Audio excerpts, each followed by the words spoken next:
Baik, seterusnya kita akan sambung berkenaan dengan string function. Okay, string function lah. String function ni, dia ada 4 jenis string function. Yang pertamanya string length, yang ni aku dah pakai, dah biasa explain. Yang kedua string position, yang ketiga string string, kod lah, betul kot sebutan dia. Dan last sekali substring. Okay. Substring ni mungkin aku pening sikit explain ya, sebab aku tak study sikit pasal benda tu. But basically, you all get the idea lah. Okay. Baik. Dia cara nak guna dia mudah je. Okay, aku bagi contoh lah. Okay. Aku dah buat variable, guna nama aku. Okay, this is my real name lah. Nama panjang aku. Katakanlah aku nak letak jumlah nama. Okay, aku punya total nama aku berapa patah perkataan. So, dengan menggunakan, kita aku buat ni dulu lah. String length info ni, okay, aku panggil by variable, maka dia akan panggil by patah perkataan lah. Sebab jumlah nama 13. Okay, 13 nama. Kalau contohnya kan, aku nak cari kedudukan. Contohnya kan, yang ni R. Okay, nak cari R mana? R ni. Okay. So, dia akan kira 1, 2, 3. So, dia dalam kedudukan yang ketiga lah. Dia dalam kedudukan yang ketiga. Kedudukan nama ataupun 2 lah sebenarnya. Sebab dia 0, 1, 2. Dia kira by index. Sebenarnya ni.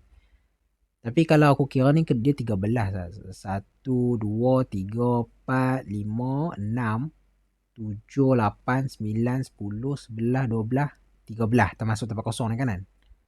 Betul ya, 13. Dia kira by 13 lah. Okay. Dia kira sekali masuk ni. So, ini adalah string position. Contohlah kalau aku nak ubah ke, contohnya aku ambil nama I besar kan. So, kiranya dekat 1, 2, 3, 4, 5, 6, 7, 8. So, 8 lah.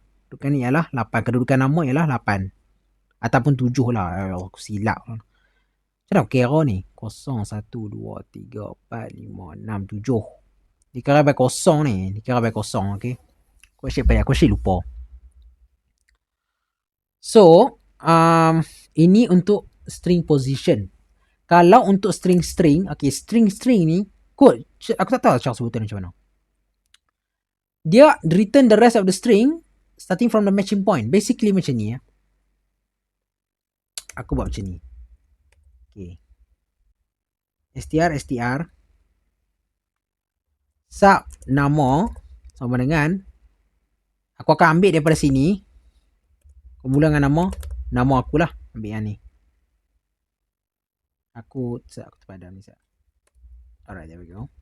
Aku ambil daripada sini ya. So, bila aku run, dia akan ambil bermula daripada sini hingga ke sini. Faham tak? So, dia akan keluar Han Izani lah. Faham tak? Cuba kita, kalau kita run. Nampak? Ataupun, kalau hampa nak cuba buat N pun boleh kot. Aku cuba. Aku tahu benda ni gila sikit aku cuba buat. Boleh. Nampak? So, dia akan ambil matching point dia lah. Starting point dia lah. Okay? So, itu adalah string. Kalau string position, you ambil lah apa-apa sekalipun. Now, ambil lah nama aku ke apa ke. Ataupun letak N ke, letak I ke. Nanti dia akan keluar dalam bentuk nombor. Ini dalam bentuk nombor. Ini dalam nombor. String length ni pun nombor juga. Yang ni akan keluar dalam teks. Output dia lah. Output dia. So, bila aku tekan I, dia akan keluar nama belakang aku sajalah. Nampak? Dia akan keluar nama belakang aku saja. Kedudukan nama ni kosong lah sebab aku tak letak apa-apa kan. Aku letak R lah. Letak R. So, nanti dia akan keluar nombor 2. Sebab dia akan kira 0, 1, 2. Nampak? So, itu adalah untuk string. Kalau substring pula, substring pening sikit. Kalau kita tengok balik ya. Substring. Return a part of a string from another string. What the hell? Okay, pening sikit tapi tak apa. So, aku cuba buat. Substring.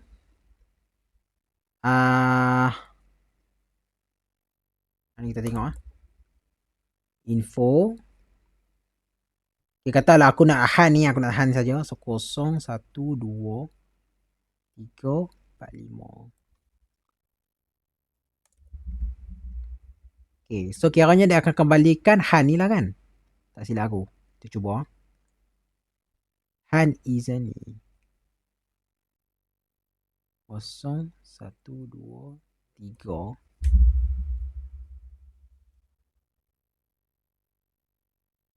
Sebab apa?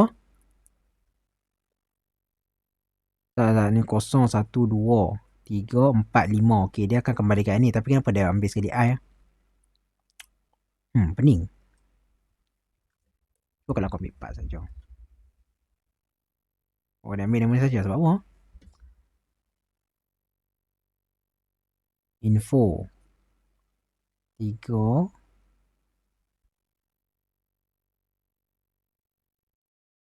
Tak apalah. Macam ni lah. Bagi aku study set. Okay, nanti kalau aku dah faham, nanti aku akan explain apa. Okay, tunggu sat. Okay, aku dah faham. Okay.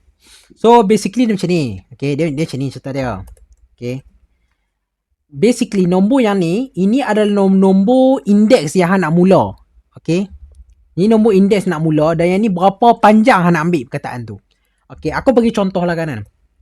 Aku nak nama Zani ni saja. So, aku kena kira 0, 1, 2, 3, 4, 5, 6, 7, 8, 9. So, dia mula pada indeks 9. Okay, yang ni. Okay, now aku nak ambil berapa panjang? Aku nak ambil Zor ni ke? Nak ambil Zani sekali ke? Aku ambil 4 lah. So, 1, 2, 3, 4. Aku ambil 4. So, dia akan keluar nama belakang aku sajalah yang mula huruf Z tu. Alright, okay. Macam ni lah. Okay. Dia pening sikit lah mula-mula. Tapi bila you dah mula faham tu, okay lah. Okay. So, inilah yang dikenali sebagai string function lah. Yang ni lah string function. Okay. So, dia mudah je sebenarnya. Tapi, lecturer aku beritahu, tak ramai orang boleh jawab soalan ni sem lepas. Okay. Dia senang tak silap aku benda ni. Tapi dia ikut lah. Dia ikut lah apa-apa. Okay. Dia ikut lah soalan nanti masuk macam mana kan. So, itu sajalah video kita tu kali ni. So, habislah kot part string length ni apa semua ni kan. So, tinggal array sajalah. Array aku tak tahu nak buat bila. Aku rasa aku macam nak buat malam ni lah. Ataupun kalau tengoklah kalau aku rajin ke tak. Kalau aku tak rajin tu mungkin aku tak buat. Kalau aku rajin mungkin aku buat. Okay. So, habislah untuk string function. Kalau ikutkan dah habis dah ni semua ni. Function dah ajak, array dah ajak. Cumanya array tu aku ajak sikit je lah. Tapi tak apalah. Lepas tu aku kata nanti aku akan buat video yang panjang sikit ajak. Ni. Tapi string function ni okey lah. Semua dah okey lah. Dia mudah je string function ni. Kalau you all dah power ni memang markah dapat banyak lah. Okay, dengan input validation semua ni. Kalau you all dah pandai dah semua ni, sebenarnya boleh lulus ni. Boleh lulus dah rasa. Okay, so aku rasa tu cukup video untuk kali ni berkaitan dengan string function. Okay, jadi sekian. Terima kasih.